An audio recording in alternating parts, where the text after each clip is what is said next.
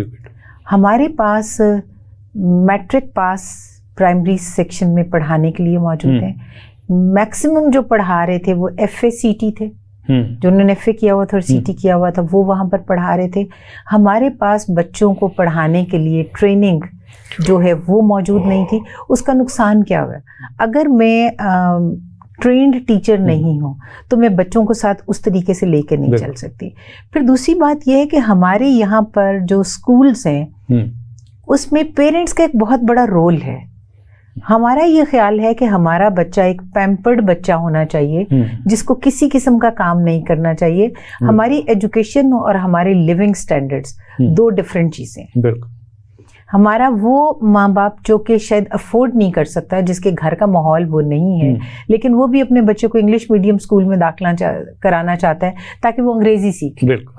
اب انگریزی سیکھنے کے لیے انگلش میڈیم اسکول میں جانے کے لیے میرا نہیں خیال کہ اتنی زیادہ اس اسکول کی ضرورت ہے جتنی گھر کی گرومنگ کی ضرورت ہے. بالکل آپ نے ٹھیک ہے. بلکہ اگر ہم اپنے بچپن کی طرف چلے جائیں تو اس وقت تو انگلش میڈیم اسکول نہیں تھے, اور میرے خیال میں اور ہم نے گورنمنٹ اسکول میں ہی پڑھ کے اور بالکل بہترین, اور مجھے آج کلاس 6 سے انگلش اسٹارٹ ہوتی. جی بالکل. اب مجھے آج بھی یاد ہے کہ جو اسکول میں ہم ہوتے تھے تو سب سے زیادہ جو بریک میں زور ہوتا تھا وہ تختی دھونے پہ, اس کو پوچھنے پہ. اور میں بچوں کے ساتھ شیئر کر رہی تھی کہ تختی کے اوپر لکھا کس سے جاتا تھا؟ پینسل کسی کسی کے بیگ میں ہوتی تھی. 90% لوگوں کے پاس کاربن کا وہ سکہ ہوتا تھا جو سیل میں سے نکلتا تھا, اور وہ بہترین لائنیں لگتی تھیں اس سے تختی کے اوپر, اور اس کے اوپر قلم اور دوات کے ساتھ لکھا جاتا تھا. اور ہم کہتے ہیں بنانے کا باقاعدہ ایک طریقہ تھا, اس کو کاٹ کے کٹی ہوئی قلم جو ہوتی تھی وہ اردو لکھنے کے لیے بہترین ہوتی تھی. اب ہم یہ کہتے ہیں مہنگائی ہو گئی, باقی چیزیں ہو گئی, بچوں کی لکھائی نہیں رہ گئی. کیا ہم اتنی محنت بچوں کے ساتھ کر رہے ہیں؟ کیا ہم کسی بچے کو تختی لکھنے کے لیے دیتے ہیں؟ نہیں. تختی کے اوپر کوئی 4 لائنیں نہیں ہوتی, پینسل سے ہی لکھتا ہے تو تختی کے اوپر کوئی 4 لائنیں نہیں ہوتی تھی, کوئی میتھس کے سوال کرنے کے لیے بلاکس نہیں بنے ہوتے تھے, لیکن ایک ایسٹیمیشن ہوتی تھی کہ آپ نے کہاں سے لکھنا ہے. ایک لائن ہوتی تھی, آپ کو پتا ہے یہ کتنی لائن کے نیچے جانی ہے اور کتنی اوپر, جیم کتنی لائن کے اوپر اور کتنی نیچے. تو یہ ساری چیزیں جو تھیں یہ استاد بھی سکھاتا تھا, اور پریکٹیکلی آپ اس تختی پہ لکھ کے آپ اس پہ سوچتے تھے اور دیکھتے تھے. اب ہم وہاں سے نکل آئے. مجھے یاد ہے کہ ہمارے جب بچپن میں اسکول ہوتا تھا تو اسکول میں جتنے کام ہوتے تھے تو بریک کے بعد ایک ہوتا تھا کہ جی یہ 6 اسٹوڈنٹس ہیں آج جن کی ڈیوٹی ہے کہ پورے اسکول کا راؤنڈ لگائیں گے, اور کہیں کوئی کاغذ گرا ہوا ہے, کوئی چیز گری ہوئی ہے, یہ سارے اسکول سے پک کریں گے اور اس کو اٹھا کے ڈسٹ بن میں ڈالیں گے. اب آپ کسی بچے کو یہ نہیں کہہ سکتے, کیونکہ ماں باپ نے یہ سوچا کہ استاد جو ہے وہ ایک پیڈ پروفیشنل ہے جس کا ان کی تربیت میں کوئی رول نہیں ہے. وہ صرف ان کو کتابیں رٹوائے گا, ان کو کتابوں پہ لکھنا سکھائے گا, ان کی تربیت کا کام وہ نہیں کرے گا. اب وہ کام ماں نے بھی چھوڑ دیا, استاد نے بھی دونوں طرف سے ختم ہو گیا. تیسری جگہ آ گئی اکیڈمی. تو اکیڈمی کا تو رول ہی کوئی نہیں, اکیڈمی کا تو تربیت میں رول ہی نہیں ہے. تو اس لیے ہم نے بچے کو چھوڑ دیا ایک سمندر میں بغیر تیراکی سکھائے کہ اب تم خود تیرنا سیکھ لو. جب وہ ہائی اسکول میں پہنچتا ہے اب وہ کیسے سیکھے گا؟ وہ ڈوبے گا. چند ایک ہوں گے جو تیر کے کنارے پہ نکل جائیں گے, باقی جو ان میں سے ہوتے خواہ کے کسی نہ کسی کنارے لگ جائیں گے. اب یہاں پر ہمارا پرائمری سیکشن جو ہے اس میں ٹرین ٹیچر کا ہونا بہت ضروری ہے.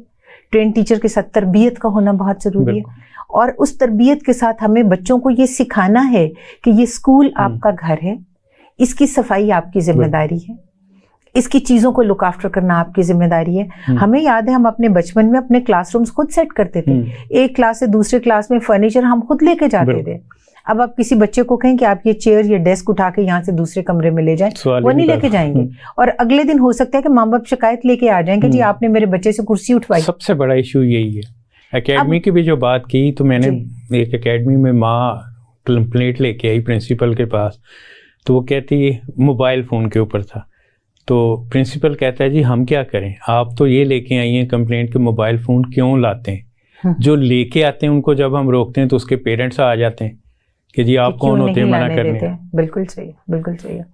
لیکن میرے خیال میں وہ جو وہاں پر اخلاقیات کا درس ہم دے سکتے ہیں پرائمری اسکول میں، وہ شاید ہم بات میں نہیں دے سکتے. بچے کے اندر سچ بولنے کی عادت وہیں سے آتی ہے، بچے کے اندر شیئرنگ وہیں سے آتی ہے، بچے کے اندر جو ہے دوسرے اپنے پیئرز جو ہیں ان کے ساتھ ڈیل کرنا وہیں پہ سیکھتے ہیں. آپ جاپان دیکھ لیں، ایجوکیشن میں بہت آگے چلا گیا، اور جاپان کا پرائمری سیکشن اگر آپ اس کی ہسٹری اٹھا کے دیکھ لیں تو وہاں پر استاد ان کے ساتھ مل کے سبزی بنا کے لنچ بناتے ہیں، ان کے ساتھ مل کے کھانا کھاتے ہیں، اس کے بعد مل کے برتن دھوتے ہیں، اور مل کے اپنا کلاس روم صاف کرنے کے بعد باہر چلے جاتے ہیں.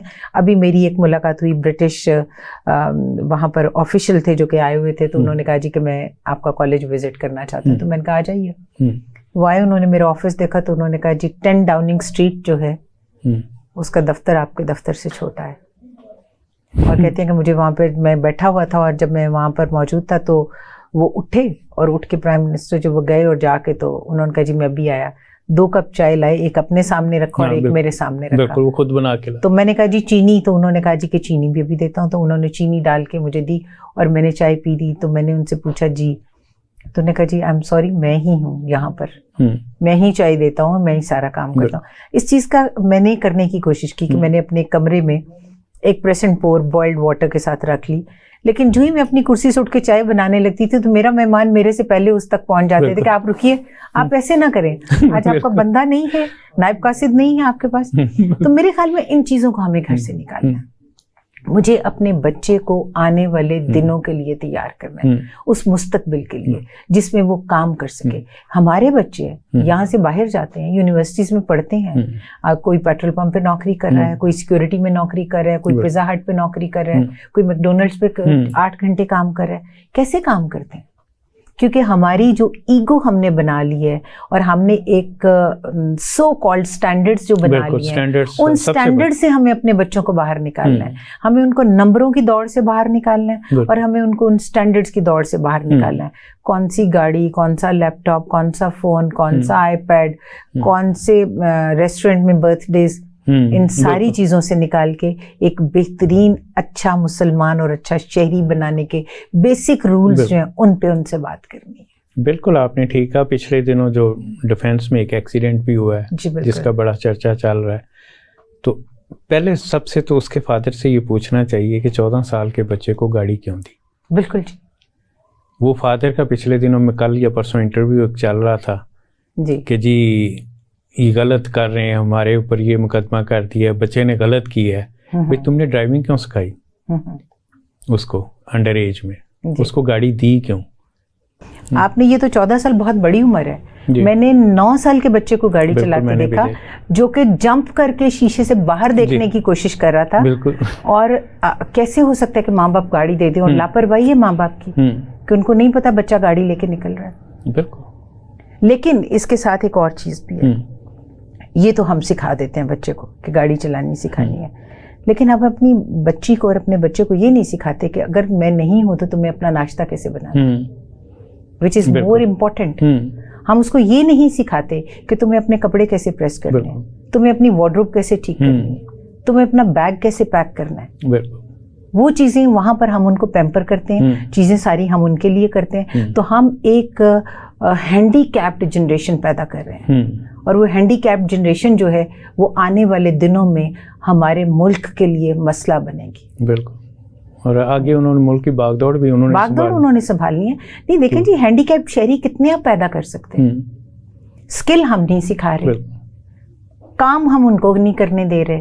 ہم ان کو صرف کیا سکھا رہے ہیں کہ یا تمہاری لگژری ہے اور یا تمہاری کتاب ہے. اچھا، جو اسکل کی آپ نے بات کی، اگین جب ہم اسٹوڈنٹ تھے اور ہمارے سے پہلے بھی، اس میں بڑی انٹرسٹنگ چیز تھی اس وقت کہ 6th 7th اور 8th میں اسکل ایجوکیشن ساتھ تھی. جی بالکل ہوتی تھی. آپ کو الیکٹریشین بھی بننا ہوتا تھا، آپ کو کارپینٹر بھی بننا ہوتا تھا، آپ کو زراعت کا سبجیکٹ بھی پڑھنا ہوتا تھا، وہ بھی پڑھنا ہوتا تھا، ہوم اکنامکس بھی پڑھنی ہوتی تھی، اور پرشین یا عربک بھی پڑھنی، لینگویجز بھی پڑھنی، لینگویج بھی. بالکل. اور جو کہ بعد میں ختم کر دیا گیا. جی. حالانکہ وہ بہت اچھا پروگرام تھا. پتہ نہیں یہ ہماری پلاننگ والوں نے کیوں اس کو ختم کیا. اس کو تو بڑھانا چاہیے تھا. میرے خیال میں ہمارے جو ہائی اسکول تک کے بچے، ان بچوں کے ساتھ ایک اسکل